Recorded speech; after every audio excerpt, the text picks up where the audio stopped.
Miller girl নামের এক সিনেমার গল্প নিয়ে। এটি একটা শিক্ষক ও তার এক সুন্দরী ছাত্রীকে নিয়ে গঠিত এক রোমাঞ্চকর কাহিনী, যেখানে শিক্ষক নিজেকে তার ছাত্রীর কাছ থেকে দূরে রাখতে পারেনি। তাহলে আর দেরি না করে চলুন গল্পের ব্যাখ্যা শুরু করি। গল্পটা শুরু হয় সায়ো নামের এক মেয়েকে নিয়ে, যার মা বাবা বিদেশে থাকেন। সায়ো নির্জন এক বাড়িতে একা বসবাস করে, যেখানে লেখা তার এক নেশা হয়ে ওঠে।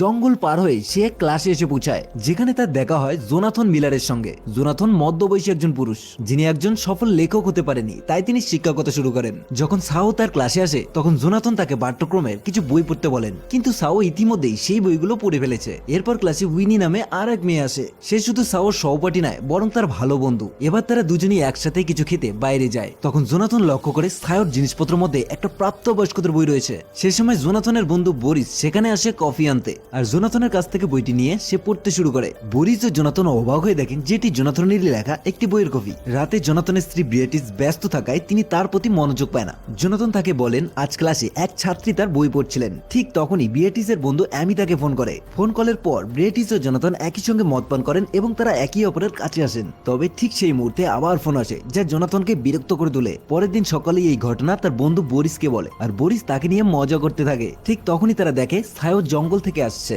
আর তার চোখে এক ধরনের অতৃপ্তির ছবি। জোনাথন খুব মনোযোগ দিয়ে সায়োর দিকে তাকিয়েছিল। সে সায়োকে জিজ্ঞেস করলো, তুমি কি একা জঙ্গল দিয়ে আসতে ভয় পাও না? সায়ো উত্তর দিল, আমি নিজেই সেই জঙ্গলের সবচেয়ে ভয়ানক জিনিস। জোনাথন এই কথা শুনে হেসে উঠল।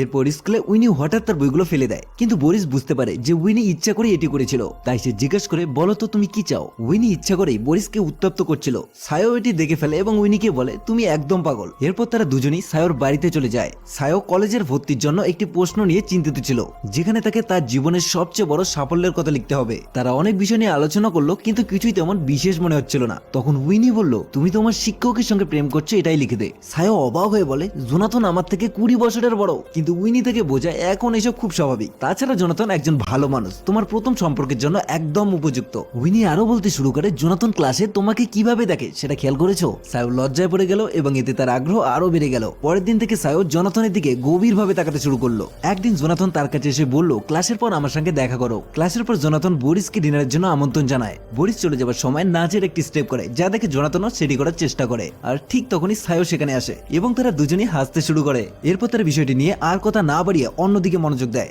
জোনাথন সায়োর লেখা একটি অনুচ্ছেদ পড়ে এতটাই মুগ্ধ হয় যে সে পুরো বিষয়টি মুখস্থ করে ফেলে। সায়ো লক্ষ্য করে যে জোনাথন তার লেখার প্রতি মনোযোগ দিচ্ছে এবং এতে সে খুশিও হয়। জোনাথন চায় যে সায়ো তার প্রিয় লেখকের শৈলীতে একটা ছোট গল্প লিখুক, আর যদি সে এটা করতে পারে তাহলে জোনাথন তাকে মিড টার্ম পরীক্ষার ফুল মার্কস দেবে। সায়ো সঙ্গে সঙ্গে রাজি হয়। এরপর সে বলে, আমি আপনার বইও পড়েছি। এমনকি সায়ো তার বইয়ের অনেক লাইনও আক্ষরিক অর্থে মুখস্থ করে রেখেছিল, যা শুনে জোনাথন বিস্মিত হয়ে উঠল।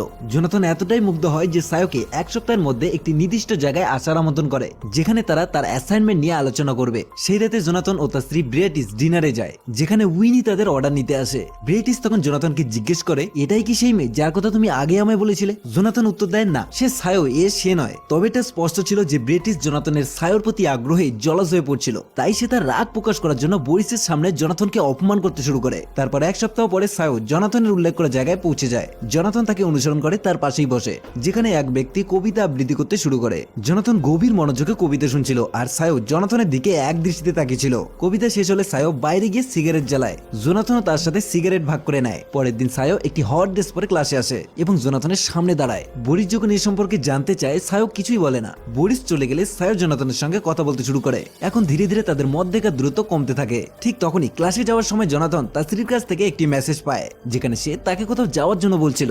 সায়ো জোনাথনকে তার প্রিয় লেখকের সম্পর্কে জানায়, যার শৈলীতে সে গল্প লিখবে। কিন্তু জোনাথন তাড়াহুড়োয় ছিল, তাই সে তাড়াতাড়ি হ্যাঁ বলে বাড়ি চলে যায়। জোনাথন চলে যাওয়ার পর উইনি টেবিলে উঠে সায়োকে উত্তেজিত করার চেষ্টা করে। ঠিক তখনই বরিস জোনাথনের সঙ্গে দেখা করতে আসে।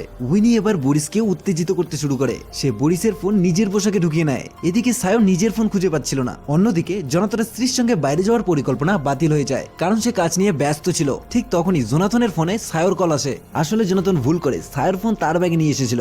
যেহেতু তার স্ত্রীর সঙ্গে কোনো পরিকল্পনা ছিল না, তাই সে সায়োর ফোন ফেরত দিতে বেরিয়ে পড়ে। সায়োর বাড়ির সামনে পৌঁছানোর পর বৃষ্টি শুরু হয়। সায়ো একটি পাতলা পোশাক পরে বাইরে আসে। তারা দুজন একই অপরের দিকে তাকিয়ে থাকে এবং এরপর তারা কিস করা শুরু করে। কিছুক্ষণ পর জোনাথন বাড়িতে ফিরে আসে। সেই রাতে সায়ো একটি ইমেল পাঠায়। পরের দিন জোনাথনের স্ত্রী তাকে বলে, তুমি এখানে থাকলে আমি কাজে মন দিতে পারছি না। তাই জোনাথন একটি ছোট কেবিনে চলে যায়। সেখানে গিয়ে সে সায়োর পাঠানো গল্প প্রিন্ট করে এবং তা পড়তে শুরু করে। গল্পটি ছিল একটি প্রাপ্তবয়স্ক গল্প, যেখানে একজন শিক্ষক ও এক ছাত্রীকে নিয়ে লেখা, একদম জোনাথন ও সায়োর মতো।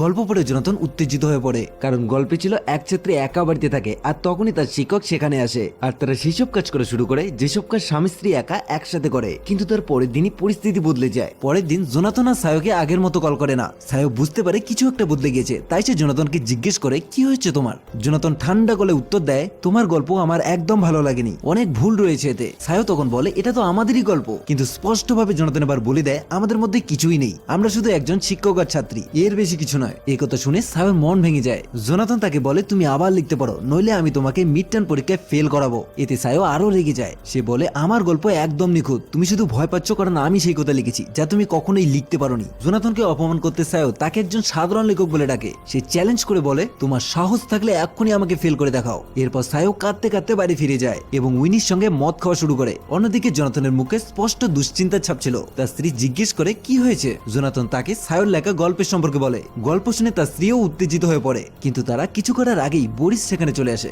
জোনাথন আবার হতাশ হয়ে পড়ে। এবার উইনি ও সায়ো বরিসকে বিভ্রান্ত করার পরিকল্পনা করে। সায়ো উইনিকে বলে বরিসকে মেসেজ কর, তাকে অন্যদিকে মনোযোগ দিতে হবে। তাই উইনি বরিসকে উত্তপ্ত করার চেষ্টা করে, কিন্তু বরিস এসব কথায় একেবারে প্রভাবিত হয় না। তখন সায়ো এক চরম সিদ্ধান্ত নেয়। সায়ো ও উইনি নিজের কাপড় খুলে ফেলে এবং একসঙ্গে ঘনিষ্ঠ হয়। এরপর তারা তাদের ছবি তুলে বরিসকে পাঠিয়ে দেয়। বরিস ছবি দেখেই জোনাথনের বাড়িতে চলে যায়। ঠিক তখনই জোনাথনের স্ত্রী তার স্কুল থেকে একটি ফোন কল পায়। সারা স্কুল জোনাথন ও সায়োর সম্পর্ক সম্পর্কে জেনে গিয়েছে।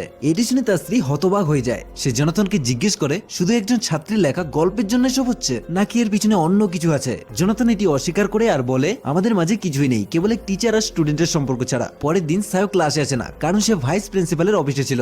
ভাইস প্রিন্সিপাল সায়ো ও জোনাথন দুজনকেই ডেকে পাঠায়। কি হচ্ছে এসব। ভাইস প্রিন্সিপাল প্রশ্ন করতেই সায়ো সমস্ত কিছু বলে দেয় যে জোনাথন আমাকে মিড টার্ম অ্যাসাইনমেন্ট আগে ভাগে দিয়ে দিয়েছিল, আমরা একসঙ্গে সিগারেট খেয়েছি, স্কুলের বাইরেও দেখা করেছি। কিন্তু যখন জোনাথনের পালা আসে সে উত্তর দিতে ইতস্তত করছিল। তাই হয়রান মুখ ভঙ্গি দেখে ভাইস প্রিন্সিপাল সব বুঝে যান আর তিনি জোনাথনকে চাকরি থেকে সাময়িক বরখাস্ত করেন। এরপর অফিসের বাইরে বরিস জোনাথনকে বলে তুমি তোমার সীমা বুঝতে পারলে না এবং সেই সীমা অতিক্রমণ করার কারণে এই অবস্থায় পড়েছো। তারপর বরিস চলে যায়। জোনাথন তার স্ত্রীকে জানায় সে চাকরি হারিয়েছে। এবার তার স্ত্রীও তার প্রতি সন্দেহ করা শুরু করে। সে আবার জিজ্ঞেস করে তোমাদের মধ্যে কিছু হয়েছিল কি, কিন্তু জোনাথন আবার অস্বীকার করে। কিন্তু তার স্ত্রী এখন মেনে নিতেই রাজি নয় এবং সে আরো গভীরে প্রশ্ন করে তুমি কি সেই মেয়েটির প্রতি কোনো অনুভূতি রাখো। জোনাথন কিছুই বলে না। এরপর থেকেই তাদের মধ্যে তুমুল ঝগড়া শুরু হয়। অন্যদিকে উইনি সায়োর সঙ্গে দেখা করে এবং তাকে বলে তুমি যা করেছো তার কারণে জোনাথন তার চাকরি হারিয়েছে। কিন্তু সায়োর এখন কোনো পরোয়া নেই। সে বলে জোনাথন আমাকে আন্ডার এস্টিমেট করেছিল, এখন সে জানবে আসলে আমি কে।